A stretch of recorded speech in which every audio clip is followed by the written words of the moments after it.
Welcome, everybody. Thank you for joining us for today's webinar. My name is Brandy Chateau. I'm president-elect for the Maryland Society for Educational Technology, or MSET for short, and I'll be moderating tonight's session. Tonight, we are pleased to have Stephanie Adams of Dorchester County Public Schools presenting accessibility, why it's important. Stephanie graduated from UMES in 2001 with a Bachelor of Science in Special Ed.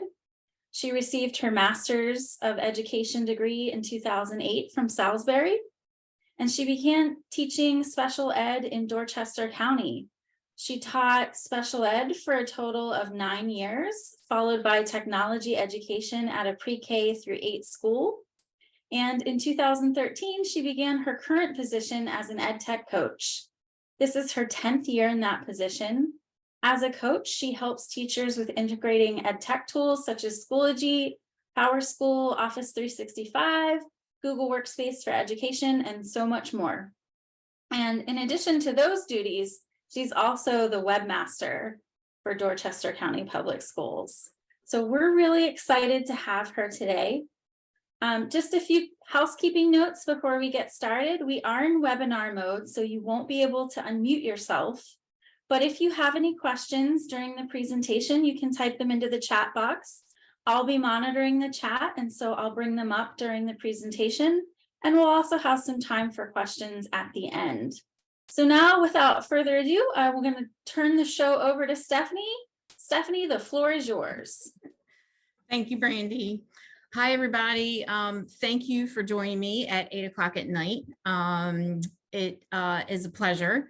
I will tell you that just like I just told Brandy, I have fretted, I have dreamt, I have stressed about this webinar for months. My supervisor asked me to do this probably in the fall of the year, and she wanted me to do something on accessibility, which I've done in the past.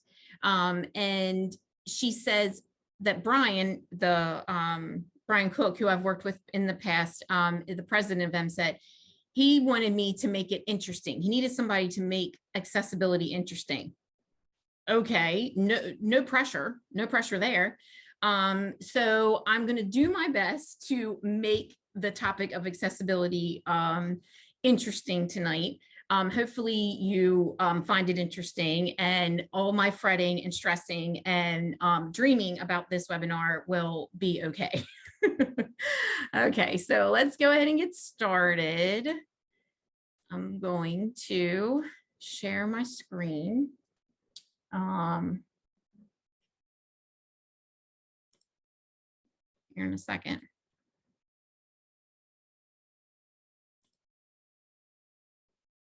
Okay, so everybody, hopefully you can see my PowerPoint. I think we did that right. So let's go ahead and get started on why accessibility is important. So the PowerPoint is not visible quite yet. Oh, maybe I didn't do it right. I'm sorry. We even practiced this. We even practiced it. I know. Okay. It always works perfectly before the webinar. So I want to do screen 3, share. Okay, I think now. All right. Present. Hold on.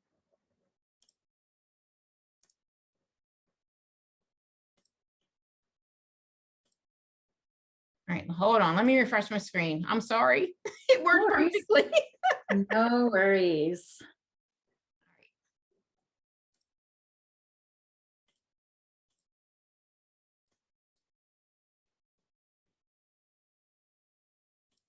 For some reason, it does not want to let me do presenter mode.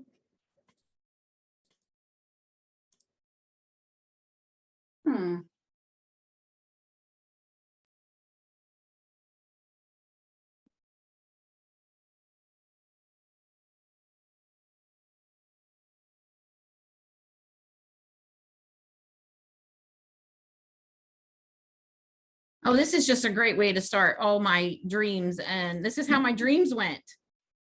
This is exactly. It is all good. It is not the first time that Zoom has not cooperated with us. So are you seeing my PowerPoint at all?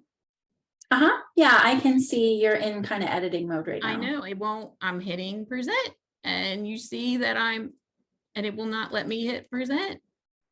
Oh, Okay, let me, hold on. hmm. All right, let's start again.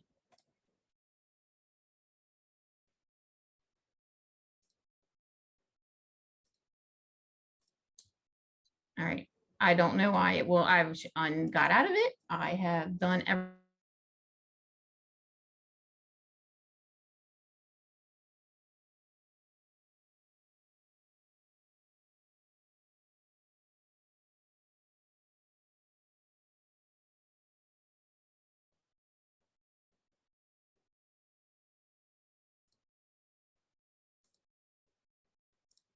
Okay, so we're just gonna do it like this. And Yeah, I mean, that's fine. We can see it. That okay. works. All right. So right here we have the why me. So I chose this graphic because this is how I feel, and I feel this right now because this is not working how I want it to. This is the why me. So when I was asked to do this, I was like, why me? Why am I the one that they're asking to do this? What do I have, that no one else in MSET might have? So, or anywhere. And like I said, I fretted over it and I was like, all right, Stephanie, you are a special ed teacher I started off as a special ed teacher, and then I went to being a technology teacher. And then I took this position that I'm in now, and I've been in this position for about 10 years, and that is an ed tech coach. And when I took this position, I was told that one of my responsibilities was to be the webmaster. So I took on the position. I'm like, oh, okay. I like to scrapbook.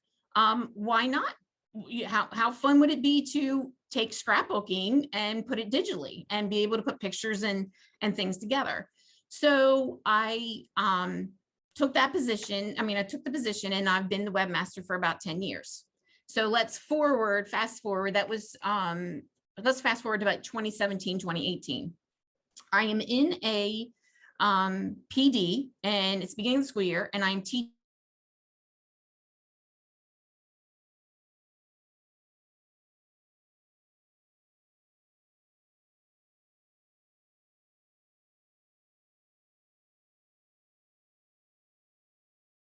And he says, hey, Steph, I need you to come to my office. We have a complaint from the Office of Civil Rights about our website.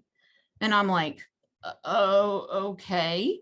And so I go to his office, and we have a meeting, and come to find out the Office of Civil Rights did I guess you could call it an evaluation of different public school websites, one being Dorchester and several others in Maryland. And they decided that they wanted to put complaints on the websites that were not compliant. And when we went through the process and we fixed all the things that they wanted, but our lawyer, who I dealt with the lawyer, we've had lots of meetings with the lawyer, he decided that he had so many counties within his firm that had these complaints on them that he had a meeting with OCR. And OCR, the two women actually that put the complaint against our websites are the two women that met with us and taught us what we really needed to know and what our website had to look like. So we did the complaint, we fixed the complaints, and it was more of a, we just want to tell you what's wrong more than haha, we got you, we want to sue you kind of thing. Now, if we didn't do what we were supposed to do, then we were going to be get in trouble for the complaint. It would have went to the next step. So after all that, I was like, Steph, you do know a lot about accessibility.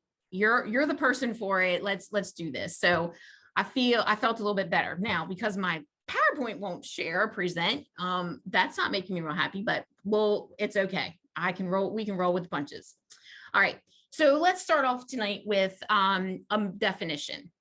And I like this definition because it has this word in it that I really like, and I've bolded it, and I'm going to go ahead and read it. So accessible means a person with a disability is afforded the same opportunity to acquire the same information, engage in the same interactions, and enjoy the same services as a person without a disability in an equally effective and equally integrated manner with equivalent ease of use. And in this case for tonight, we're talking about digital accessibility. It's providing equitable access to digital content for all individuals. I like this definition because it's the same. It's the same for everybody. I like that word same. It's not having to remove a student with a disability to another room, to another classroom, to the back of the classroom. We don't have to do anything different. We want to be able to do things that child is going to get the same thing at the same time that the child beside them is getting. So that brings us to this really cool graphic that I want to show you. So this graphic, a lot of you have probably seen these two on this side, but you may not have seen this one. This is the equality, equity, and accessibility graphic by Wilson Language Training. It's a UDL graphic is what it is. So we know what equality, meaning that everyone gets the same thing. So all kids get the box, but this kid, even though he's getting what everybody else is getting, it's not helping him because he can't see the game. In this case, for equity, everyone's getting what they need. So in this case, this girl's getting one box and he's getting two boxes. Everyone's getting able to see the game. But if we start at the beginning and we work at the beginning and just design things that are going to make it accessible for all, then accessibility works for everybody. There is no one gets anything extra. Everyone's getting the same thing here. They're not having to, go to a different place to watch it. This little kid's not having to go over here to watch it. He's with his peers watching the game. So that's what accessibility is being able to provide everyone with the same thing at the same time.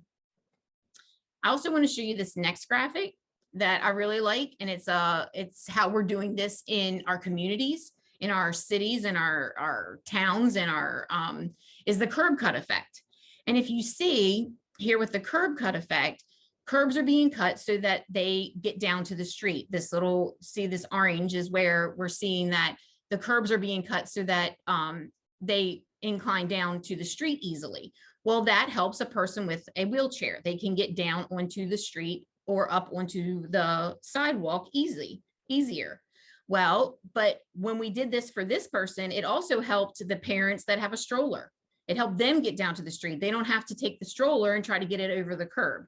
It helped these possibly older people get down to the street because they don't have to step down. If they have bad knees, they can't step down. It's helping this person here with the cart with the heavy boxes on it. There's no chance that he's possibly going to have to go over the curb and the boxes are going to fall off. And then we're also helping the students on the bike. And then this kid right back here in the background has a skateboard. So when we design for disabilities, we make things better for everyone. So it's not, when we think of accessibility, we need to think universal, not just disability, because it's helping everyone. All right, so let's look at some numbers. So why accessibility matters. Nearly 1 in 4 people have a disability in the US. So if you think about our classrooms, if we have 20 kids in our classrooms, possibly 5 students in that classroom have some type of disability.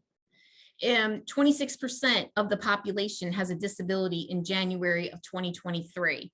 My note for this one is, hold on, let me grab my note for this one. The CDC most recently though estimates that there is 1 in 6 or about 17% of children aged 3 to 17 that have 1 or more developmental disabilities. Now, this is just an estimate, but you see that we're growing. Like, and the 15, I'm sorry, I read this one, I jumped too fast, 15% of enrolled students in 2018, 2019 in elementary and secondary school systems have a disability. Well, that was 2018, and 2019 was 15%. Well, now the CDC most recently estimate that 17% have a disability. So it's increasing. And I don't think we're going to see it decrease. I think it's going to increase. So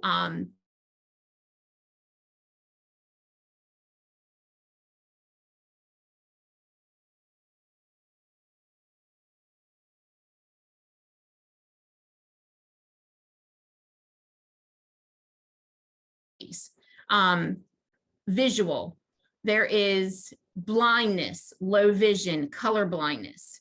For hearing, we have deafness and hard of hearing. For motor, we have the inability to use a mouse, the slow response time, the limited fine motor controls. The cognitive, which we're going to see more in our classrooms than any other disability, is the learning disabilities, the distractibility, the inability to remember or focus on large amounts of information. All of these things are the disabilities, but this cognitive disability, we're definitely going to see more of than the visual and the hearing.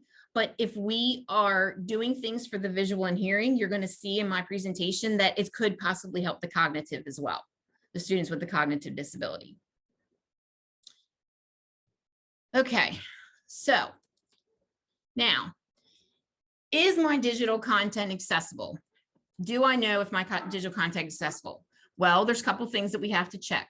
Number one, my pictures have alt text.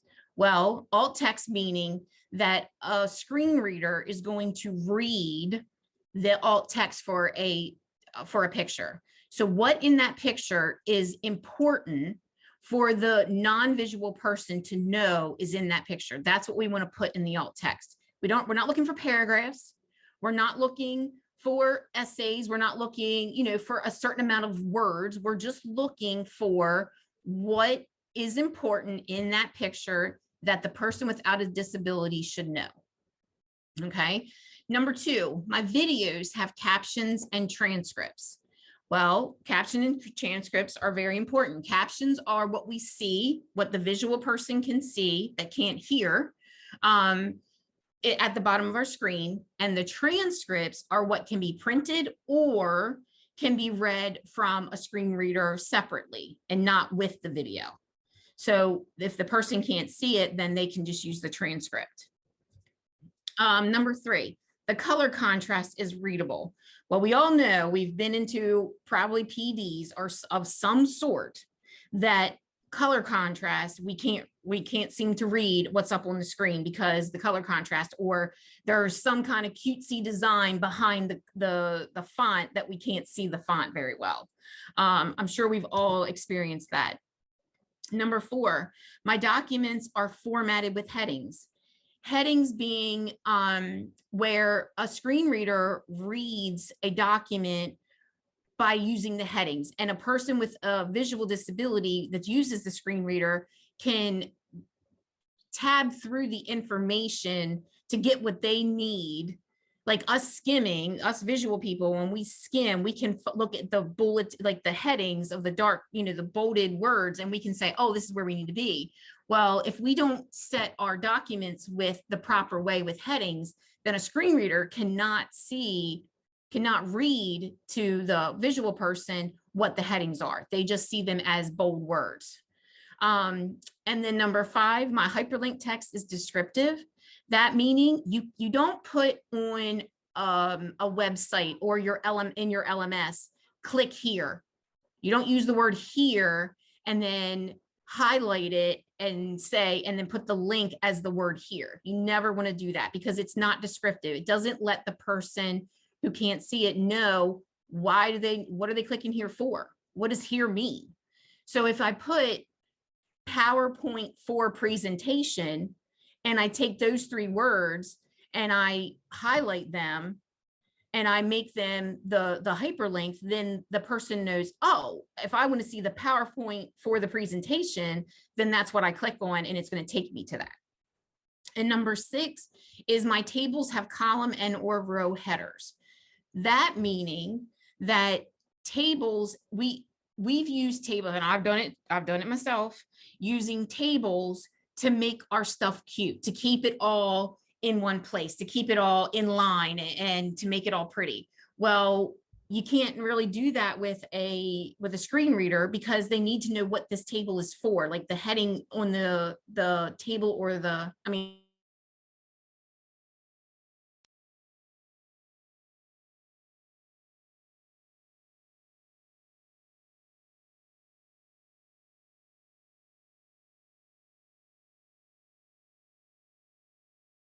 of these are going to be examples, but I'm going to show you some videos of some examples of how these can be seen with a screen reader.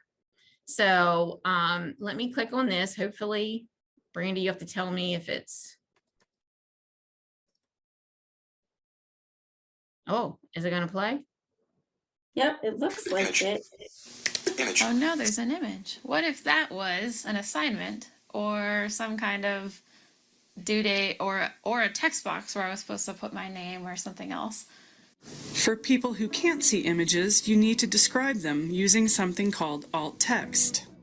Graphic person cheating on the Scantron exam, copying answers from notes. This is not about how does it look. We're really looking for a functional description. What is it? Why is it there? Okay, so that started abruptly. I meant to tell you that it starts very abruptly, but as you saw, the girl was the screen reader was reading to her and telling her that it was an image. There was nothing there, and she didn't know what it was. It just kept reading it over and over again because she kept hitting enter. It wasn't telling her what it was, because the person who designed it did not put alt text in the alt text box so that the person without the disability could know what it is. So she's frustrated on not knowing what she's supposed to do. Just like, I thought of the example of when we fill out forms, and you fill out the form, and it's like 3 screens long, and then you get to the end and you hit submit, and then it won't submit, and you have to go back up and you have to find the red and find out what you didn't fill out. Well, imagine how frustrating that is for us. Imagine how frustrating that would be for somebody when it didn't tell them what to put in the box, when they can't see it. Like, we can at least see what we're supposed to put in the box. So if you don't put that alt text there, then they don't know what to put in the box. Okay. The next video shows, it's going to show you 2 different types of screen readers, and it's doing the same thing, but I just want you guys to get an idea.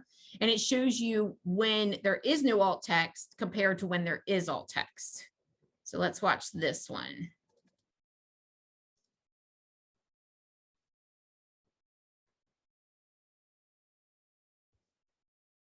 Nope, sorry, I didn't hit play.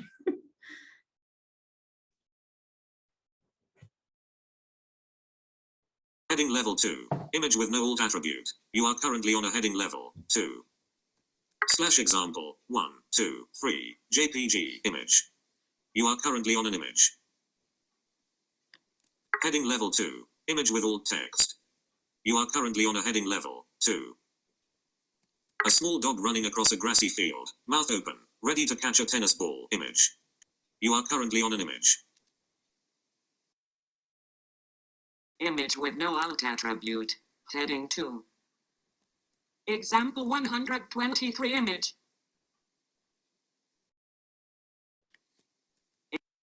Oh, sorry. Image with alt text, heading 2. A small dog running across a grassy field, mouth open, ready to catch a tennis ball. Okay, so that showed you, if you saw the first one where the alt text was not in there and just had a number, it was the number of the image, and that's all that was there, and that's what the screen reader was reading, is the number of the image. So most LMSs, Facebook, all those things, all those places where we put digital content, they do have alt text is automatically added to your image, but it might be alt text that they generate, or it might just be the name of the file that you uploaded. In that case, that's what that was showing you, is that the name of the file, which was a number, was what was being read to by the screen reader was the number rather than what it was. Okay, the next one is going to show you captioning and how captioning is essential on for for a visual person, for a non-visual person. Excuse me, for a non-audio, a person with a hearing problem. I'm sorry.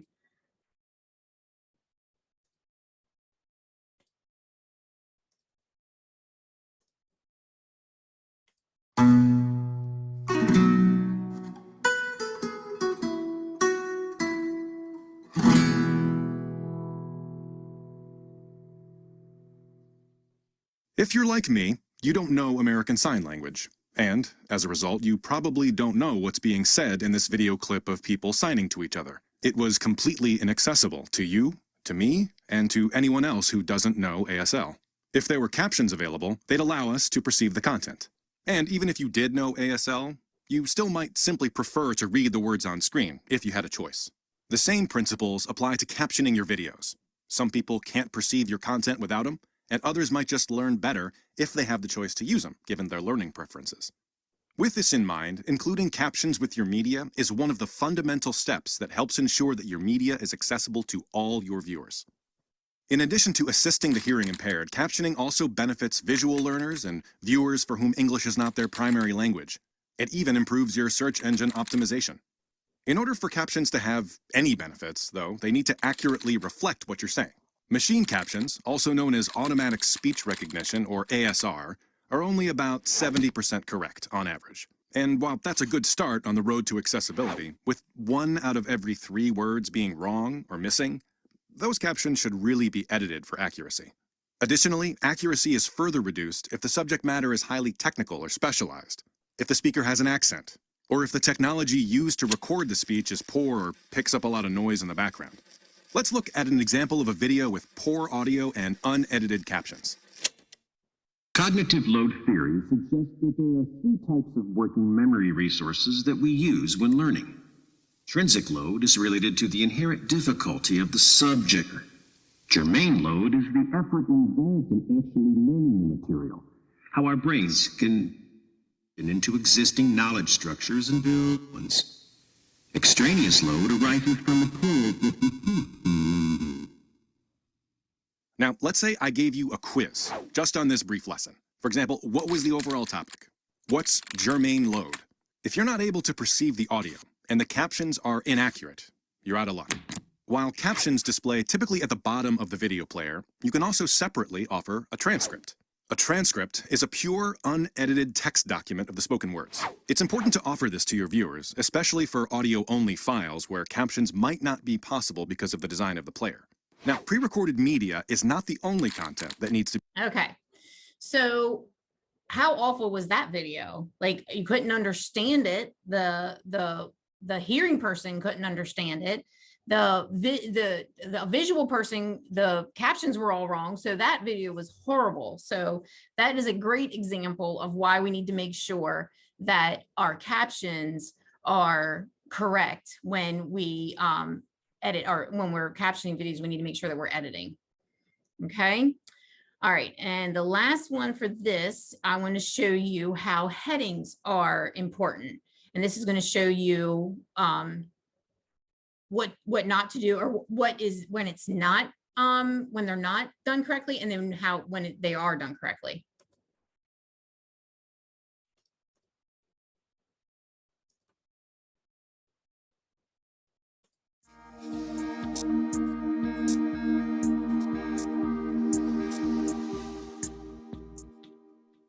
People often ask what difference it makes if a document is accessible, or they say they know that there is no one with a disability that will be receiving their content. There are no guarantees. Documents are often shared among others. You don't want an inaccessible document attributed to your name or your company. Additionally, many accessibility features actually benefit and improve the reading experience for everyone. Today, we want to simulate what someone who uses a specific type of assistive technology, a screen reader, encounters when they access a poorly structured document. Then we'll show you what their experience is like once the document has been made accessible. Keep in mind that screen readers are just one type of assistive technology. There are many different types of disabilities and subsequently many varying technologies for people to use and experience content. In this video, Cami, one of our Section 508 specialists, is going to walk you through 2 scenarios to demonstrate the impact of creating accessible materials. First, take a look at this PDF. We have colored large text, graphics, a process flow, lists, and link text. What else do you see?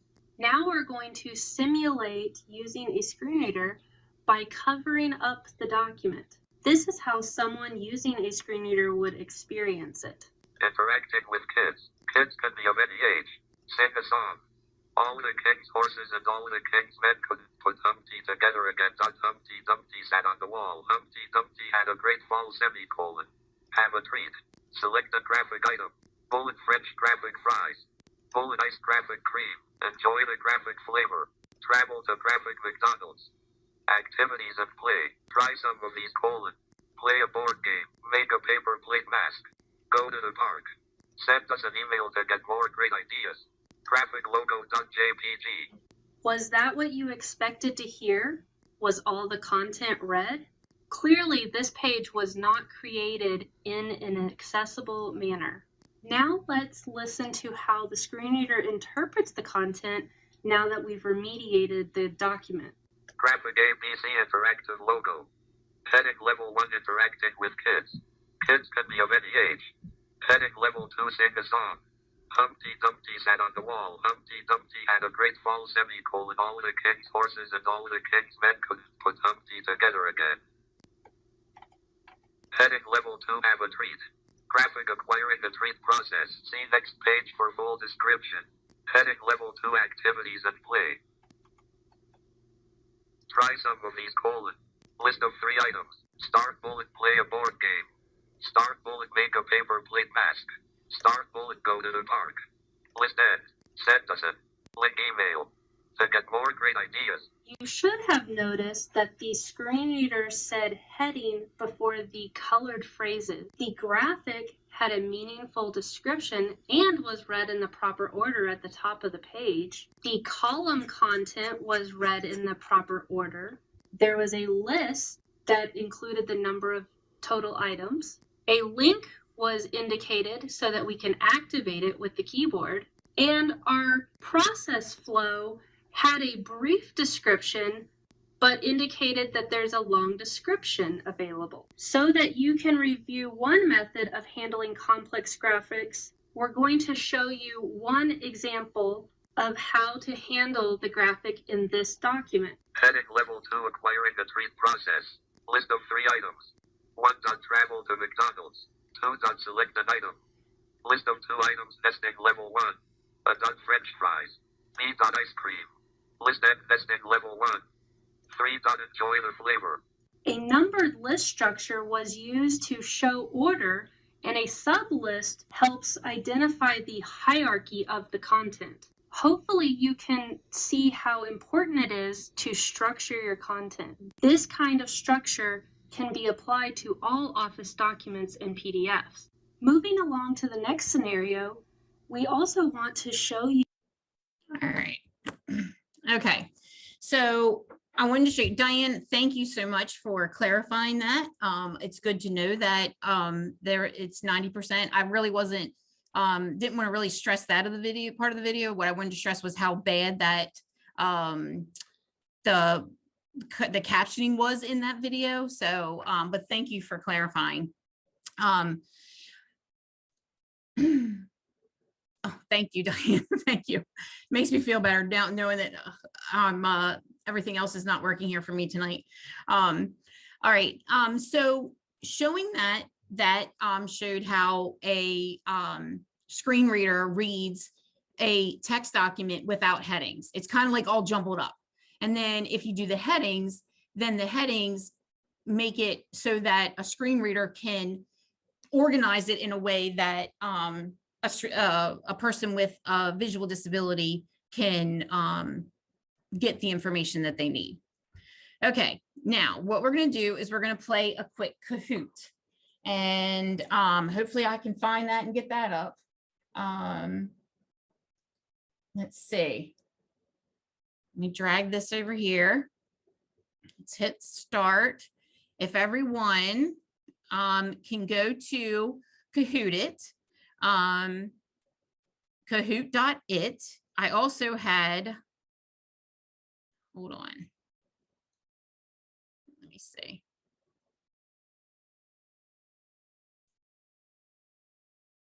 I also had a QR code if you wanted to scan the QR code. So here, I'll give you the second to scan the QR code. And then if you are looking, or if you're watching me on your phone, then go ahead to Kahoot.it and go ahead and join that Kahoot. Hold on, let me get it started. And then there's the QR code too.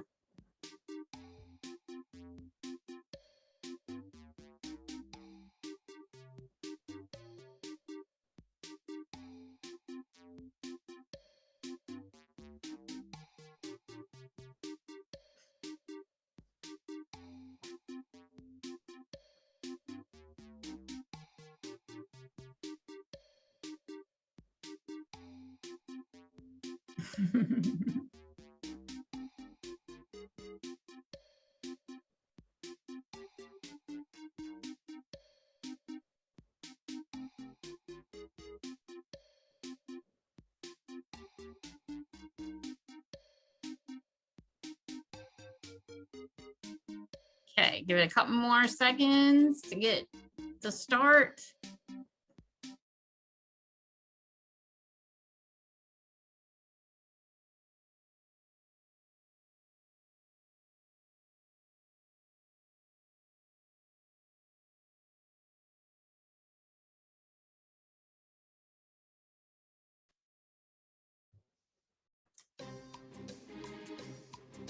All right, have you ever enlarged text on a website?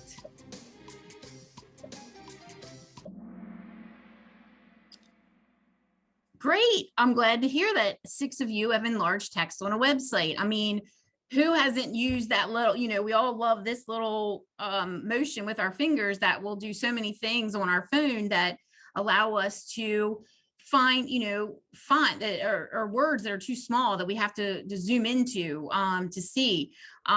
Who's ever had to open up Facebook and had to zoom into a picture to see somebody's face on a picture in the background, or, you know, see what somebody's doing, zoom in on a picture. So yes, enlarging text and using your fingers on your phone is a great tool that we all use to enlarge text. Next.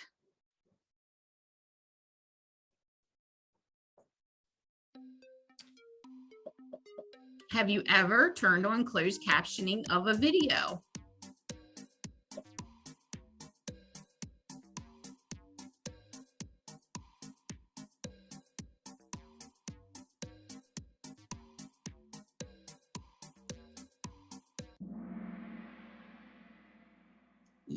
Yes, everybody has done that as well. So, I mean, who's not thankful for that? I mean, you're in a busy airport and you can't hear through your earbuds, or you don't have earbuds.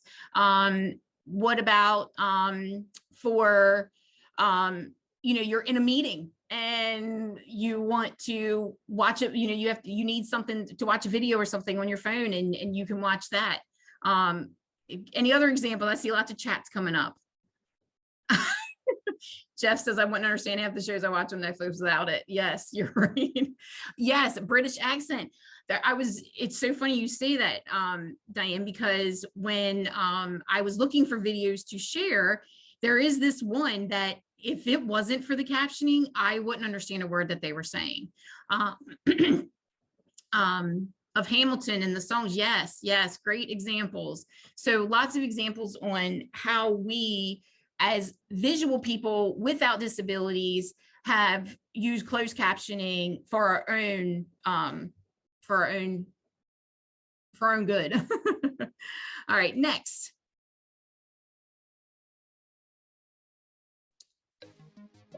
Have you ever used dictation to type or text? Yes.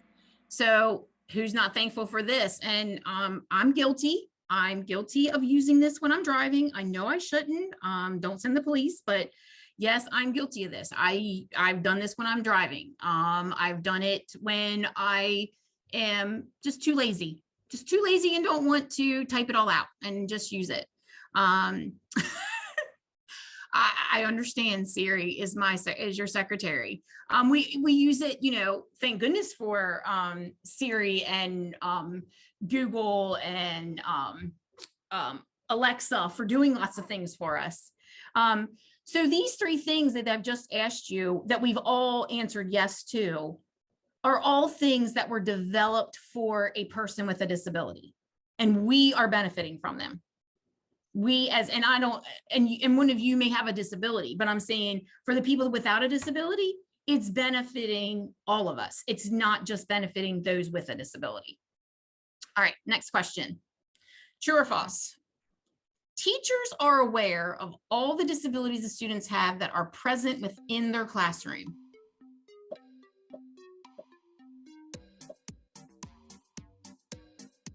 Teachers are aware of all the disabilities.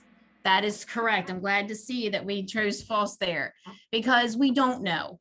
You know, there may be a student with a visual disability, and that student always asks to sit at the front of the room. And it might, you know, we as teachers might think, oh, it's because they just want to sit by this person, or they want to sit by whatever it may be. But it may be because that's the only way they can see the board or see the projector screen, is because the closer they are, the easier it is to see. For the ones that want to sit back by the teacher all the time, they might be because that's the only way they can hear the teacher, is they can hear the teacher better when they're back by them.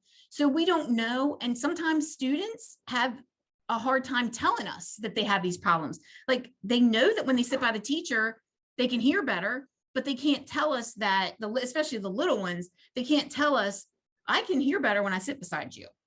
So we're not always, we need to make sure, we need to be aware that we're not always aware of every disability in our classrooms.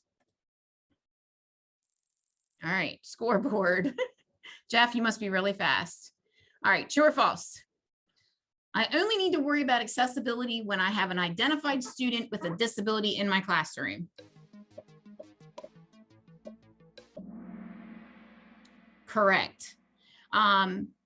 I actually had a teacher, a very experienced teacher, say this to me the other day, and they're very frustrated. And I told them, I was like, they're like, why can't I just worry about it when I know that I have a disability in my classroom? And I'm like, just like the last question, how do you know? How do you know that you don't have a student with a disability? There's lots of cognitive disabilities, lots of them. How do you know? All right, Jeff, true or false? Making sure my digital content is accessible is as important as checking the spelling and grammar of my documents.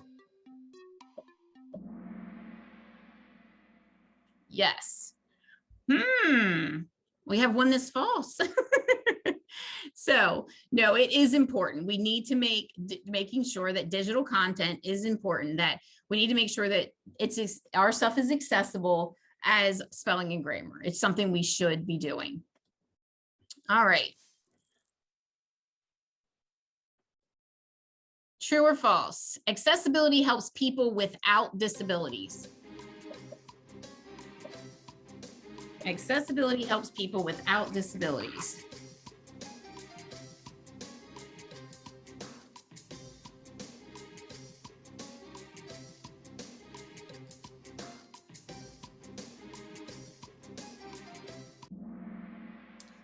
Yes, it is true. Let's think about this. Who says that providing captioning at the bottom of the screen in your classroom for every video that you show does not allow for a student without a disability to learn 5 new words, to identify 5 new words, because they were watching the words go across the screen as the character was talking. So they were like, oh, that's the word the. That's how you spell the. Who says that they don't learn that? Who says that an ESOL student doesn't learn some English because they're connecting the words with the language that they're hearing coming from the video? Who says that's not happening? Who says that alt text isn't helping somebody that can see the picture but has no clue what it is? So who says, even though alt text is usually read by a screen reader, I have seen where alt text is now being like a text box underneath of pictures. Who says that that's not helping that a person just try to figure out what's in the picture? I'm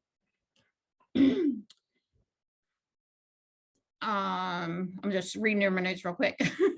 All right, so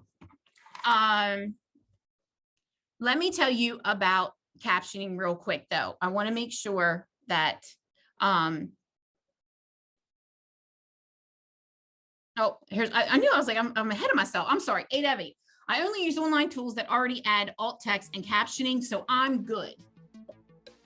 I only use online tools that already add alt text and captioning, so I'm good.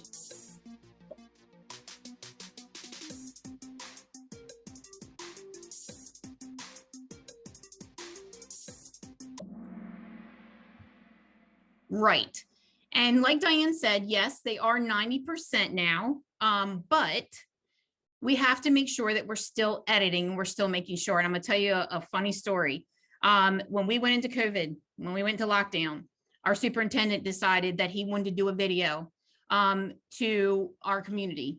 He sat on a dock behind his house and did the video. So there was like some wind and you could hear the wind in the video.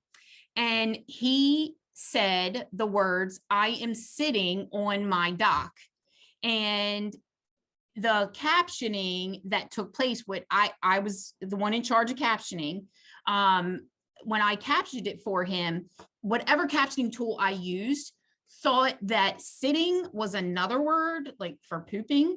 And so instead of it saying "I am sitting on my dock," it thought it said, it like read something, it said something else, I guess, because of the wind. So yeah, so that would have been real cute going out to the community if I would not have edited what it had captioned.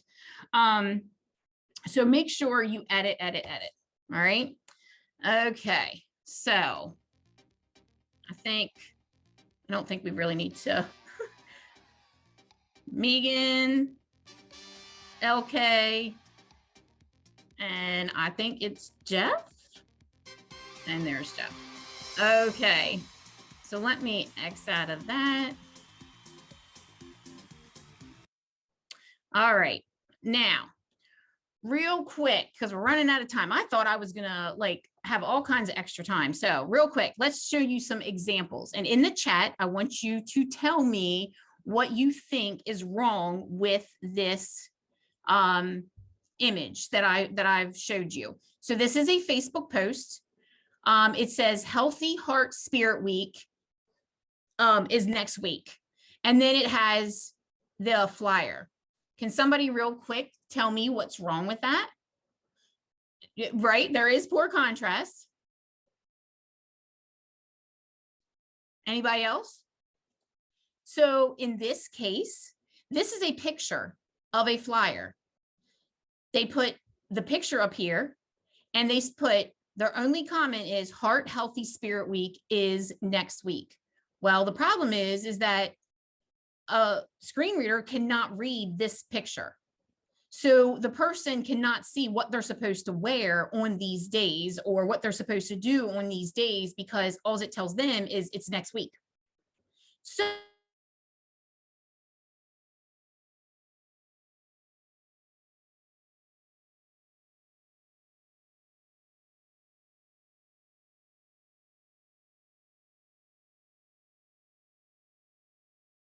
provide alt text here, and they would provide something like, the alt text might be something like flyer for Heart Health Week, tells you what you need to wear. And then, but the screen reader has already read that to them. So they see, oh, they're just seeing a flyer that shows them, or it's telling them what to wear. Next one. What don't you see? You don't see the words here, do you? The contrast is so bad here that you can't even see what the words are. It's that bad. So we always want to make sure that we never put a yellow background with white writing. Green and red, although Christmas colors together, can you believe the contrast of Christmas colors is not good together? So just be mindful of how you are presenting your text and make sure the background is that the contrast is good.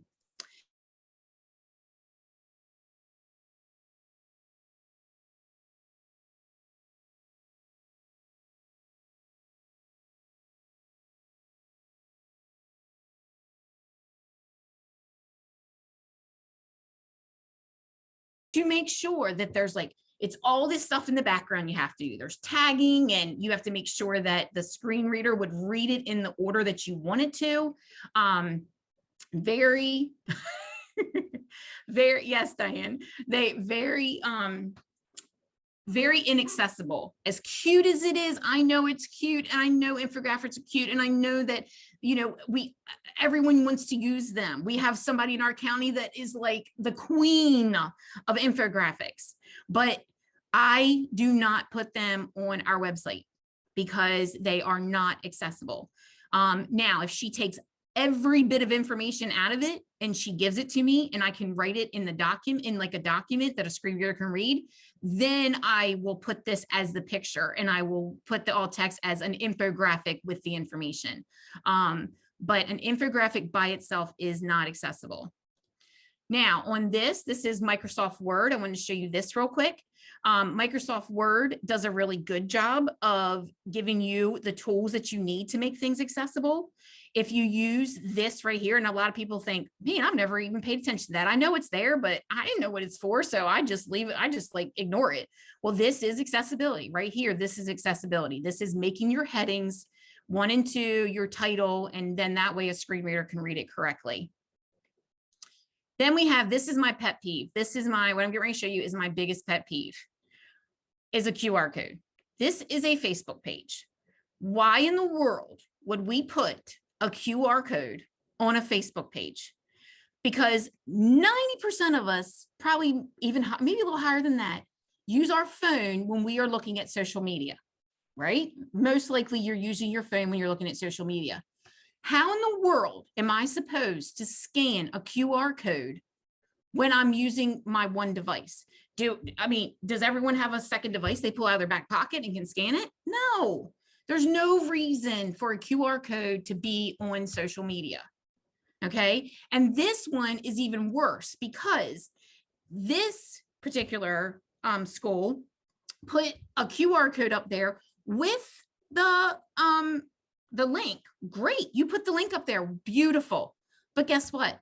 It's in the picture. I can't click on it. So now I have to, not only can I not scan the QR code, now I've got to figure out how am I going to type that into Google or into Safari and be able to see this at the same time.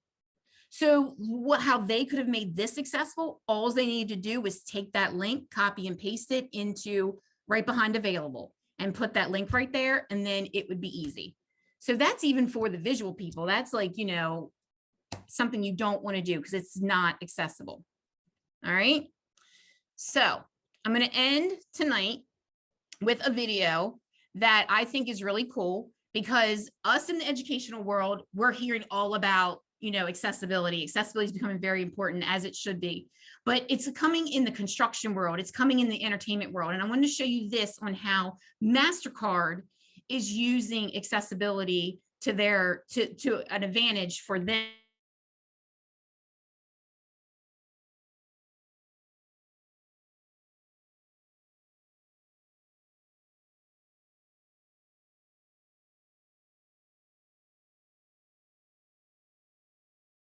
Commercial was designed with audio description for people who are blind or partially sighted, so more people can experience it. A red-haired woman holds a white cane and feels her way down apartment steps. She strolls past a man scrubbing his vintage sports car. Love the music, Rick. Good morning, Marjorie. Good morning. Marjorie tilts her head. What's that sound? A shopping cart? Hey, Marjorie. It's her friend on a skateboard. Hey, Marcus. Nearby, kids play soccer. Marjorie steps into a tiny cafe. Hey, Marjorie. Hi, Mayuki. Vanilla latte, please. Okay, $4.50. Someone shuffles impatiently behind her. Marjorie isn't flustered. Her cards used to feel the same, but touch cards from MasterCard have distinct notches for debit, credit, and prepaid. She feels a half hexagon, her credit card. She taps a terminal and takes her latte. Thank you. She steps outside and strides away from us. Touch cards appear, each with a distinct notch. Introducing Touch Card by MasterCard. Because a world designed for all of us is priceless. The word priceless comes up next to the MasterCard logo. So how cool is that? That, MasterCard has come up with a way for people with disabilities to have more access to purchasing things. So, okay, guys. So any questions? I'm so glad you joined me. Oh my gosh, this is, my face is probably all red. I'm all flustered because the PowerPoint didn't work, but I hope you've learned something tonight. I hope you've got a takeaway from this. Thank you for joining me. Thank you for staying so late. Any questions? I don't see any questions coming in, but you are getting a lot of kudos. Yay! Okay, good. Even thank you. People are really appreciative of the examples and the thoughtfulness of why we make things accessible. That was one of the things that Diane said. Oh, thank you, Diane. Yeah, and just lots of people thanking you and saying Yes, I see them. and they're glad it was recorded so they can share it with others. I'm so sorry that the PowerPoint didn't work right. Oh my goodness. I think it's because I'm thinking Canvas. I don't know. I was telling Brandon.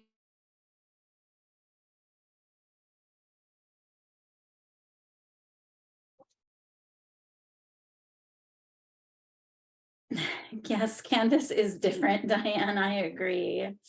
Or Canva.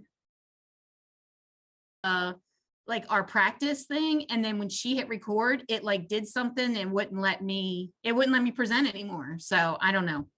Yeah, there's a lot of quirky issues going on tonight. I'm getting, I had some lag on my end. I think there's probably lots of people on the internet right now. Right. And, yeah, but all good. No, it was a great presentation. Lots and lots of thank yous in the chat. All right. So before we wrap up, I just want to remind you all that our next webinar will be on March 22nd at 8 o'clock. It will again be on accessibility. So Stephanie did an amazing job kind of giving us an overview about why accessibility is important and giving us some really good examples. We have some folks from Frederick County Public Schools, Amy Bowman Pollitt and Heather McCarthy Rose, and they're going to dig into accessibility a little bit more and talk about how to design accessible content. So we're going to continue this theme in March, and I hope you'll join us. Be sure to sign up on MSET's website, msetonline.org. Thank you so much, everyone. Bye, guys. Thank you.